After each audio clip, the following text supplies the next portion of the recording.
ഈശോമിശിഹായ്ക്ക് സ്തുതിയായിരിക്കട്ടെ. ഇന്ന് നമ്മൾ യുവതിയുവാക്കൾക്ക് വേണ്ടി പ്രാർത്ഥിക്കുകയാണ്.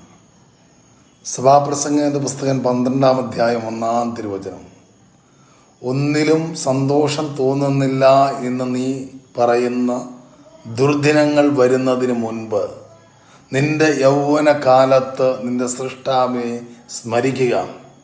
പ്രിയപ്പെട്ട യുവാവേ, യുവതി, നിനക്ക് ആരോഗ്യമുള്ളപ്പോൾ, നിനക്ക് കഴിവുള്ളപ്പോൾ, നീ നിന്റെ ജീവിതത്തിൻ്റെ എല്ലാ മേഖലകളിലും ഉയർന്നു നിൽക്കുമ്പോൾ യേശുവിനെ സ്വന്തമായി സ്വീകരിച്ച് യേശുവിൻ്റെ വഴിയിലൂടെ നടക്കുന്ന ഒരു ആത്മസ്വാതന്ത്ര്യം.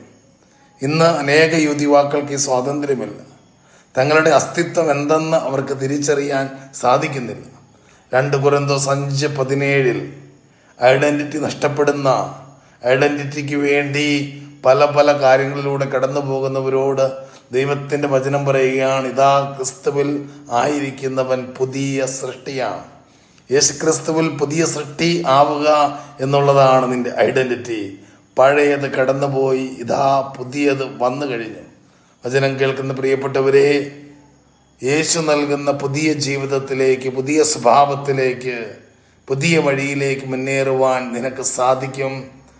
യേശു നിന്നെ സ്വന്തമാക്കും. യേശു നിന്നെ അനുഗ്രഹിക്കും. യേശു തൻ്റെ രക്തത്താൽ നിന്നെ കഴുകി ഏറ്റവും സുന്ദരനും സുന്ദരിയുമാക്കി മാറ്റും. ഹല്ലേലൂയ.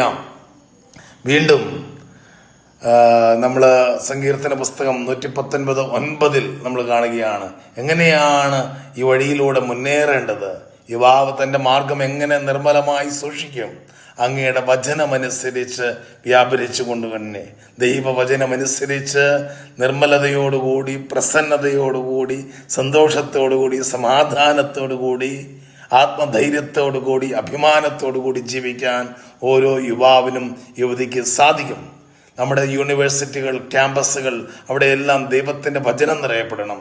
അപ്പോസ്തല പ്രവർത്തനങ്ങൾ 19:10 ഇത് 2 വർഷത്തേക്ക് തുടർന്നു. തന്മൂലം ഏഷ്യയിൽ വസിച്ചിരുന്ന എല്ലാവരും, യഹൂദരും ഗ്രീക്കുകാരും, കർത്താവിൻ്റെ വചനം കേട്ടു.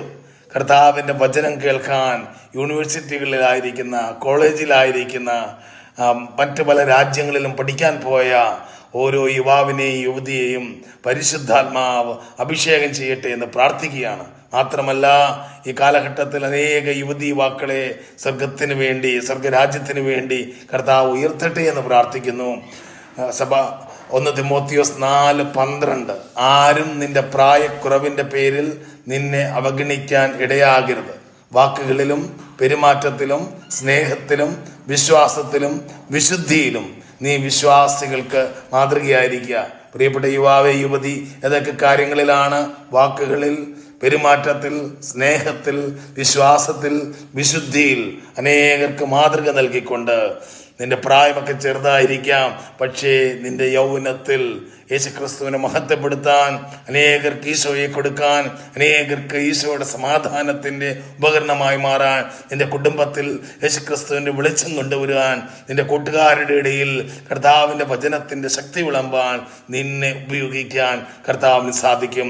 ഓ സ്വർഗീയ പിതാവെ, പ്രാർത്ഥിക്കുകയാണ് ഈ അഞ്ചപ്പം ശ്രമിക്കുന്ന ഓരോ യുവതിവാക്കളെയും പരിശുദ്ധാത്മാവിൻ്റെ നവമായ അഭിഷേകം, പരിശുദ്ധാത്മാവിൻ്റെ വലിയ സ്നേഹം, പരിശുദ്ധാത്മാവിൻ്റെ വലിയ അഗ്നിയാൽ നിറയപ്പെടട്ടെ എന്ന് പ്രാർത്ഥിക്കുന്നു. ഹല്ലേലൂയ. നിങ്ങൾ നിങ്ങളുടെ പ്രിയപ്പെട്ട യുവാക്കന്മാർക്ക് ഈ എപ്പിസോഡ് അയച്ചു കൊടുക്കണം. അവർക്ക് വേണ്ടി പ്രാർത്ഥിക്കണം. ഹല്ലേലൂയ. എനിക്ക് വേണ്ടിയും പ്രാർത്ഥിക്കണം. ഹല്ലേലൂയ.